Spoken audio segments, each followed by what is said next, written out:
Good evening, my lovelies, and welcome. I'm Lady Creepypasta. We are at the height of summer in your realm now, my dears, and for some, it is already that spooky season. I'd like to thank those of you who joined me in my first ever live stream a couple of weeks ago from Midsummer Scream. I am going to try and do more live streams. Perhaps send me a message, either via social media or leave me a comment below if you're watching this on YouTube, as to the kind of live streams you would like me to do. For now though, my dears, we have a tale to tell. So come, lean in closer, and we'll begin.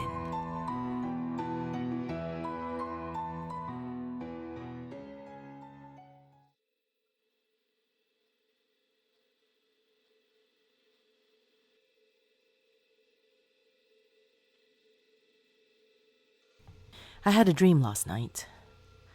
It was the kind that seems real right up to the point where you wake up. Some things were strange about it. Certain things were really strange about it, but it never occurred to me that it might not actually be happening. I'm still not prepared to say that it didn't happen. I'm not spiritual, and I don't really understand stuff like that. I just feel like I've been somewhere, and now I'm back, and I know something really happened when I woke up, and I think while I was asleep too. I went to bed last night with a strange feeling. We all remember times when we felt like we were being watched, but this was more than that.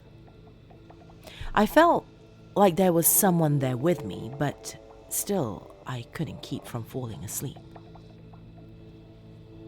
I don't exactly remember the beginning of the dream.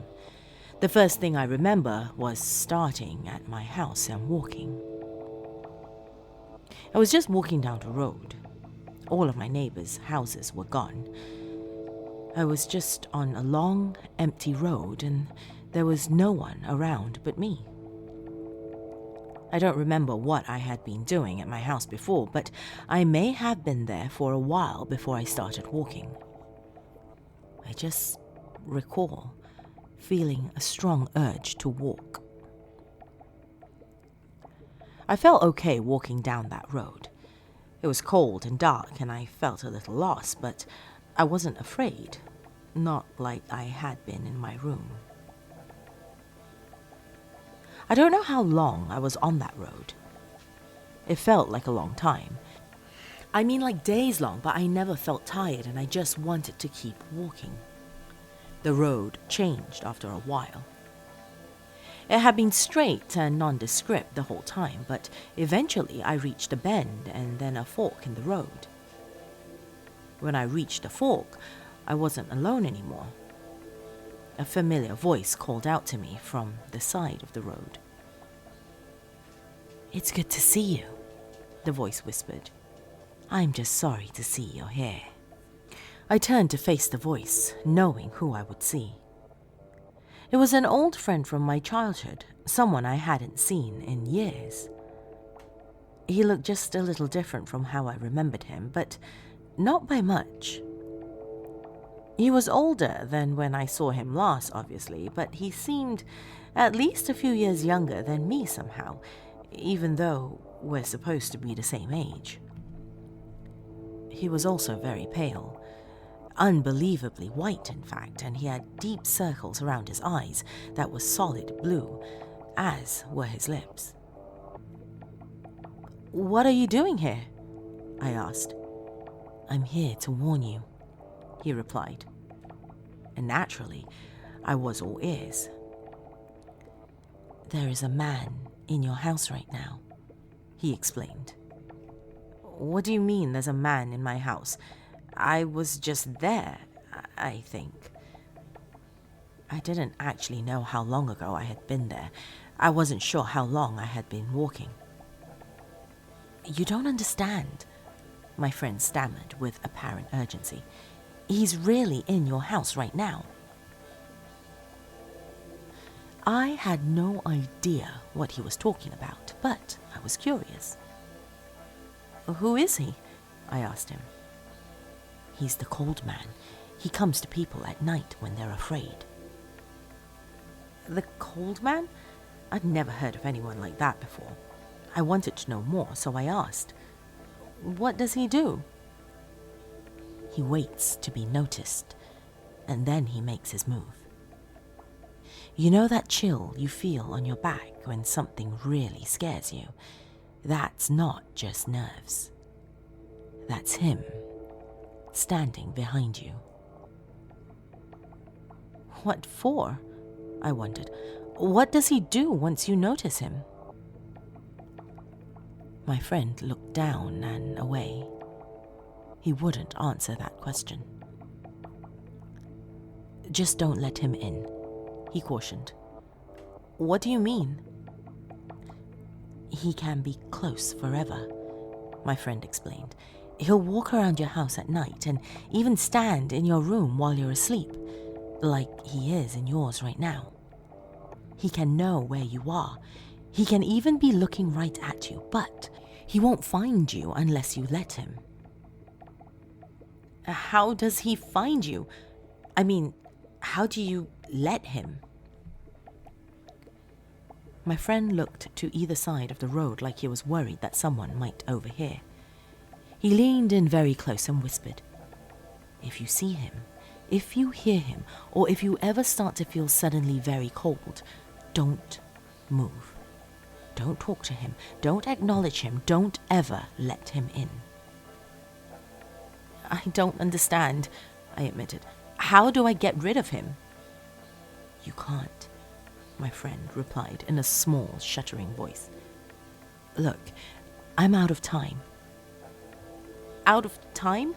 I repeated, not sure what he meant exactly. My friend shook his head. His eyes were wide and he was shivering.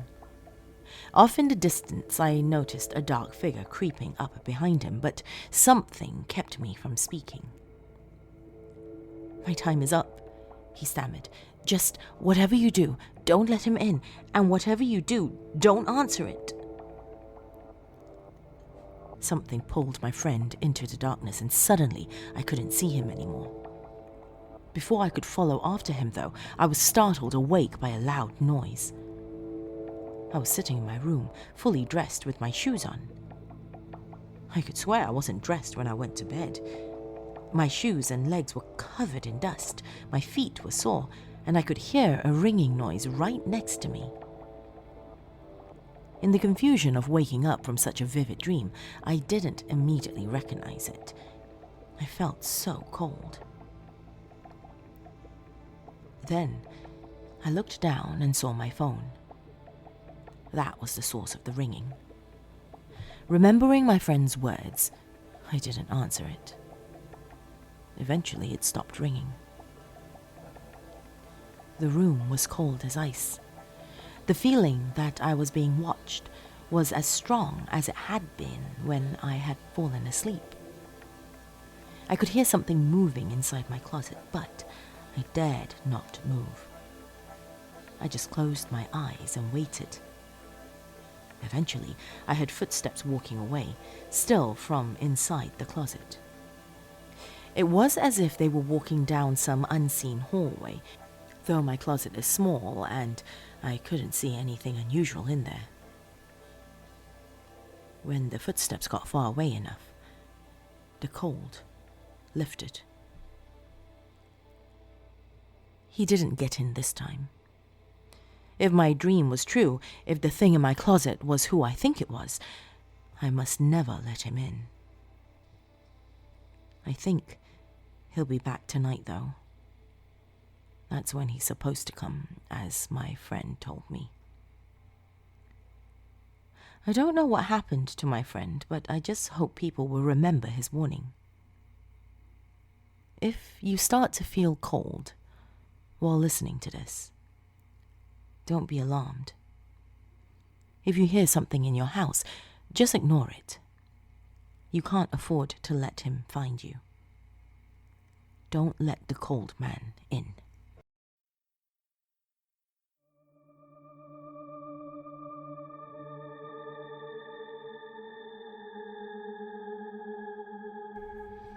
Thank you for joining me this evening, my dears.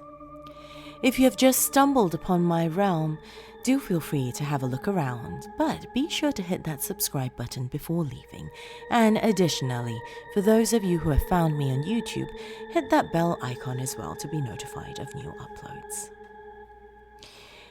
I would like to thank my beautiful dark family on Patreon for your continuous support as well. It is you who help keep this channel and podcast going, and I am thoroughly grateful. Family members such as Dawn Fritzwater, Melissa Perez, Honey Santiago, Oliver Dace, L. Andrew Augustus, Dana Fringer, Stephen Aguilera, Tay the Fluth, Laura Setapenry, Bill Thornsley, Philanthropist, and everybody listed in the episode description below. If you too would like to join these wonderful ghouls and support this channel for as little as $1 a month, go to patreon.com/LadyMcCreepster for more information. That is all the time we have this evening, my lovelies. Till next time, sweet dreams.